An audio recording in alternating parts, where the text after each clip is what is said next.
Aquarius. Ito po ang ganap sa inyo sa kalahating ng September. Ito ay sa September 1 hanggang September 15. Kung hindi kayo ang tinutukoy, maaaring ibang Aquarius ang tinutukoy sa reading na ito. Okay? Simulan na po natin. Wait lang.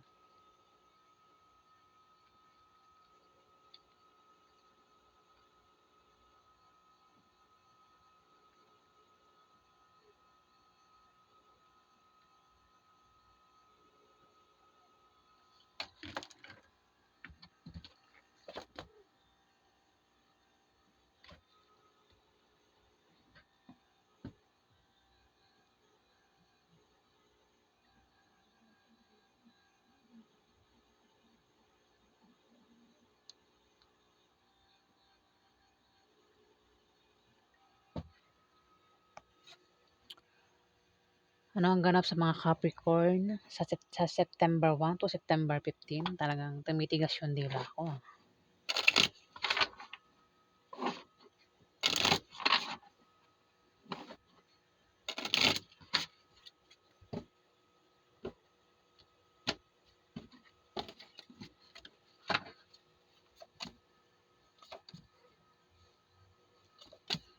Mukhang magkakaroon ng away sa inyo, Aquarius, sa September 1 to September 15 ng isang Capricorn, Virgo, Taurus ang zodiac sign. Pwedeng babae, pwedeng ito'y lalaki, pwede rin naman bakla o tomboy. Lahat ng kasarian, pwede. Pwedeng ito'y asawa mo, boyfriend mo, girlfriend mo, pwedeng kapatid mo, Aquarius tayo Nabanggit ko si Capricorn, baka meron kang asawa, boyfriend, girlfriend, member ng pamilya na Capricorn. Maring siya. Kasi nabanggit ko siya Ang makaaway mo sa kalahating buwan ng September at posible nga daw kayo magkahiwalay. Kung ayaw nyo magkahiwalay, ayaw mo mahiwalay sa asawa mong yan, kung asawa mo yan, ingatan mo raw ang paghawak ng relasyon mo, Aquarius. Na-stress ako.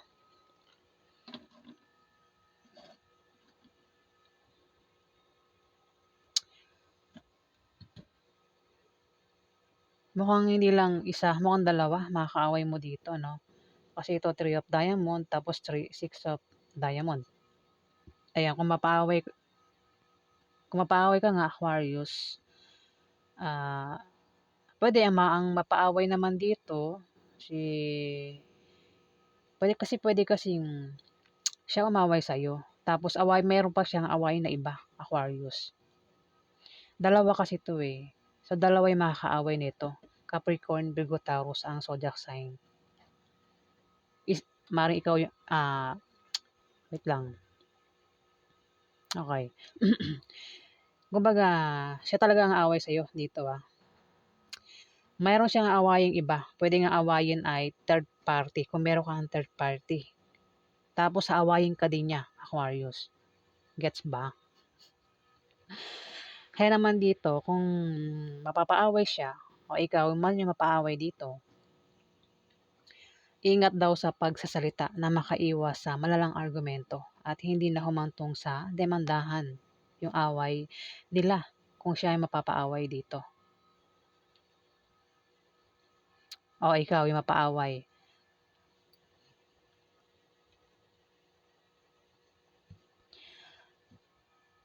Aquarius, ingat ka sa taong bibigyan ka ng problema dito. Maring isang Capricorn, Virgo, Taurus ang magbigay sa'yo ng problema kasi siya lang nandito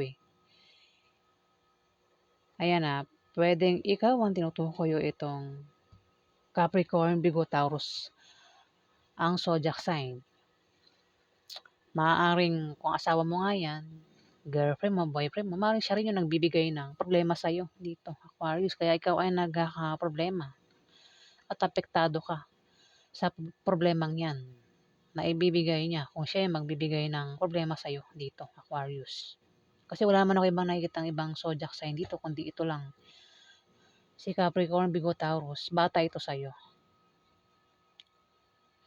Ayan, maaaring teenager kayo 'no, teenager kasi ito, eh, maaaring teenager ka din, talagang nabubulol ako, ayan.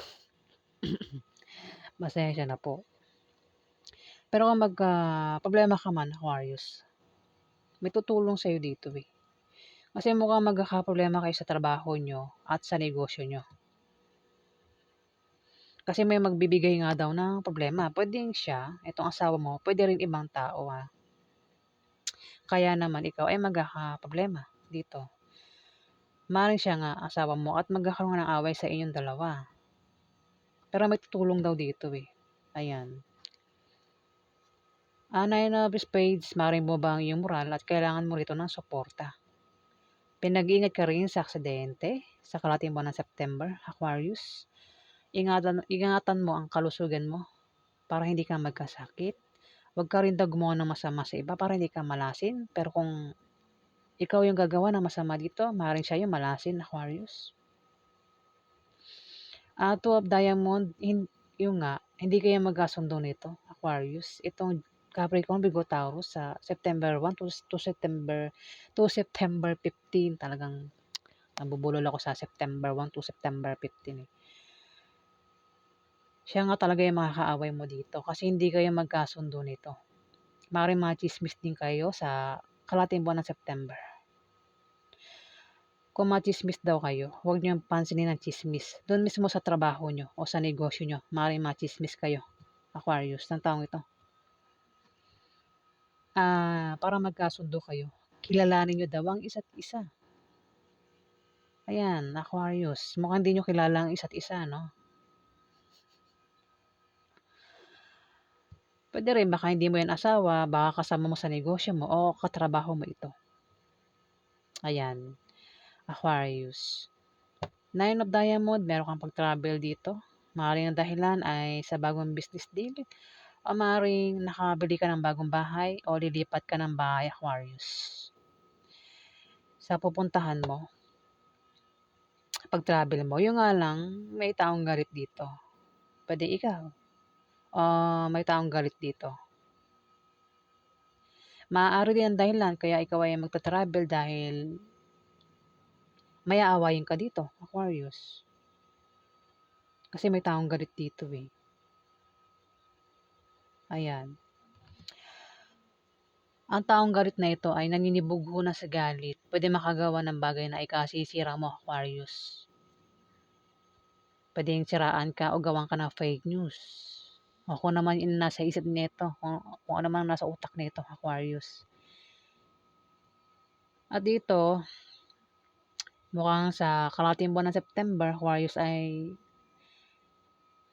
maisipan niyong magtayo ng negosyo. At yan ay lalago, Aquarius. Ayan, Four of Diamond. Puwede rin naman na may tao rito ang magpapayo sa inyo na patungkol sa negosyo na magagamit nyo, Aquarius. Ayan. So, yan ang ganap sa inyo. Alamin pa natin ang ganap sa mga Aquarius. Ano pa ganap sa mga Aquarius sa September 1 hanggang September 15. Cool ka lang. Cool. Wag kang stress. Relax.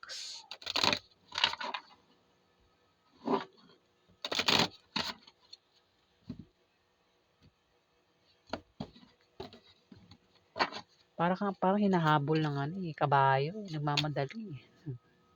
Nabubulol tuloy, eh.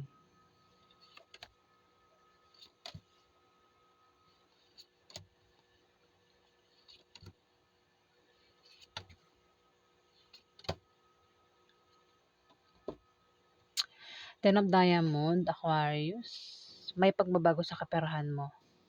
Kung meron kang trabaho, maaari kang ma-promote o maaaring dagdagan ang sahod mo, Aquarius. At ang iba naman sa inyo, kung wala kayong trabaho pero meron kayong negosyo, yung negosyo nyo ay humihina sa ngayon, yan daw po ay biglang lalago sa kalahating buwan ng September, Aquarius. Try yung tumaya sa loto, games, raffle games, maaari daw po kayo manalo. Maaari din daw na kayo ay pamanahan ng kamag-anak nyo, Aquarius, sa kalahating buwan ng September. Ayan, lumabas na naman siya. Ibig sabihin, kino-confirm niya. Yung nga lang, yung negosyo, no? May paglago sa negosyo. Mukhang magkakaproblema ka nga sa negosyo mo. Kasi, meron kang kapartner dyan, kasama ang hindi mo kasundo, Aquarius. Maring mag-away nga kayo niyan, at maring machismis pa kayo sa trabaho nyo o sa negosyo nyo, Aquarius. Kung machismis daw kayo sa kalahating buwan ng September, huwag nyo raw pansinin ang chismis, Aquarius.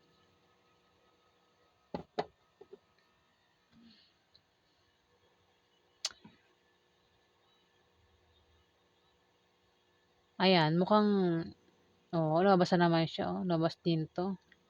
Lumabas din to, di ba? Ito lumabas din. Sabihin magkakaproblema ka nga sa trabaho mo o sa negosyo mo kasi may taong magbibigay sa'yo ng problema dito. Aquarius, kaya naman dito, may taong galit. Pwedeng ikaw, pwedeng ibang tao, o maring kasi meron na ritong Aries de Sagittarius, babae. Pwede rin na isang Aries de Sagittarius, ang galit dito.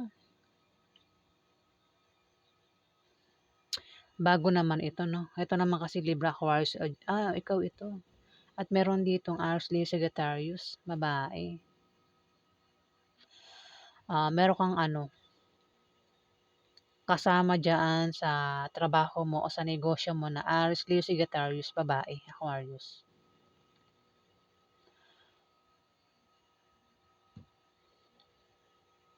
Tumapat yung Four of Diamond,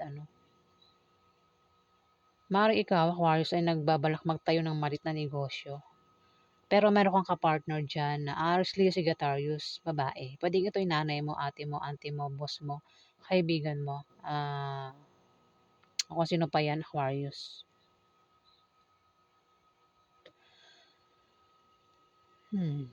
Mukhang magkakaproblema ka sa kanya.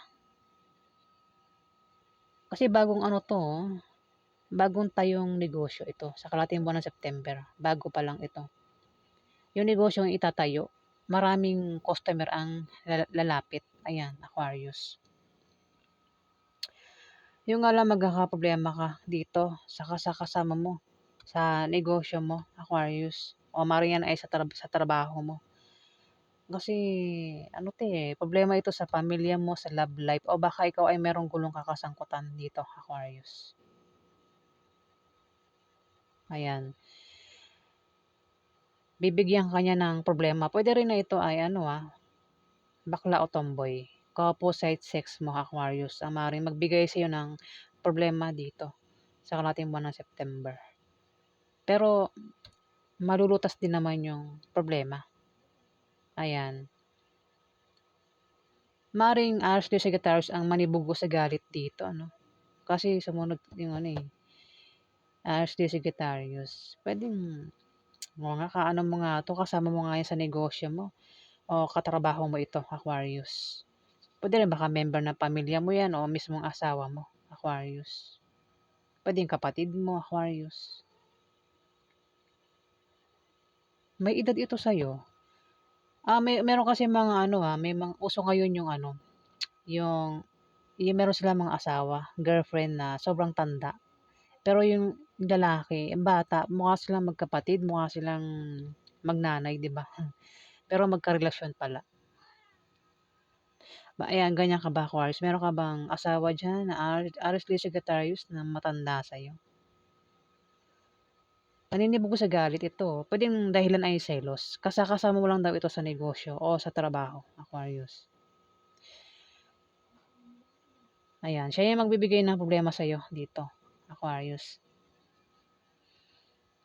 Pwede rin naman na ito ay bakla o tomboy, lahat ng kasarian. Pwede. Babae, lalaki, bakla o tomboy. Ayan, alamin natin yung outcome.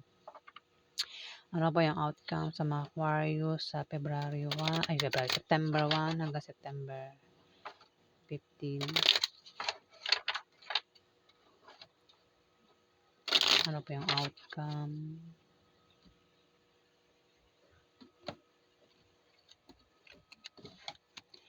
Ano po yung outcome sa mga Aquarius sa September 1 hanggang September 15?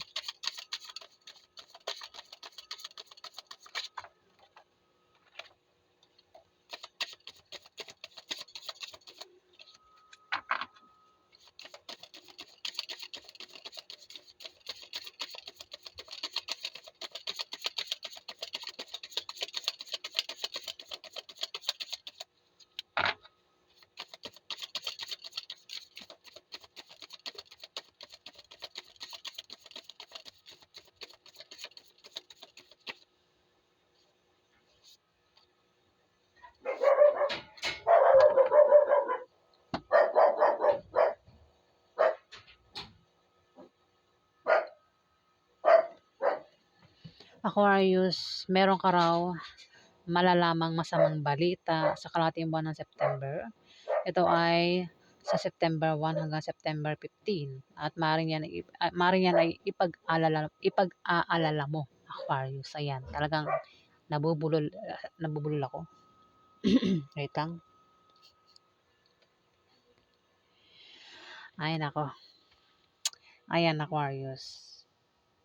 Ipag-aalala mo daw yung masamang balita na malalaman mo sa kalahating buwan ng September. Kaya naman dito, ikaw ay magkakaproblema. Maaari ikaw ay problema sa love life. Love life o sa pamilya ito, Aquarius. Kasi mukhang malalaman mo na pinagtataksilan ka ng asawa mo, Aquarius. O ikaw yan, Aquarius. Kasi wala man ako ibang nakita rito sa outcome kundi puro Marami Aquarius Bahala na kayo makaresonate dito. Mukhang ikaw, meron kang malalamang masamang balita sa kalahating buwan ng September na maipag-aalala mo. Maaaring ikaw ay problema sa love life o sa pamilya mo. Kasi itong karelasyon mo ay pinagtataksilan ka. Ito ay nagsisinungaling sa'yo at nililin lang ka, Aquarius. At maaaring malaman mo na yan sa kalahating buwan ng September. September 1 to September 15, Aquarius. Ayun 10 of Spades, malalaman mo yung pagtataksil na ginagawa niya sa'yo, Aquarius. Ayan. Marami naman Aquarius. Bahala na kayo makaresonate dito. So, yan ang ganap sa inyo, mga Aquarius. Kung nagustuhan niyo po ang aking reading, huwag kalimutan mag-like at mag-subscribe. At sa mga subscriber po, maraming salamat po. Ayan. Pasensya na po kung ako po ay nabubulol. Ayan. Maraming salamat po, guys. Salamat po.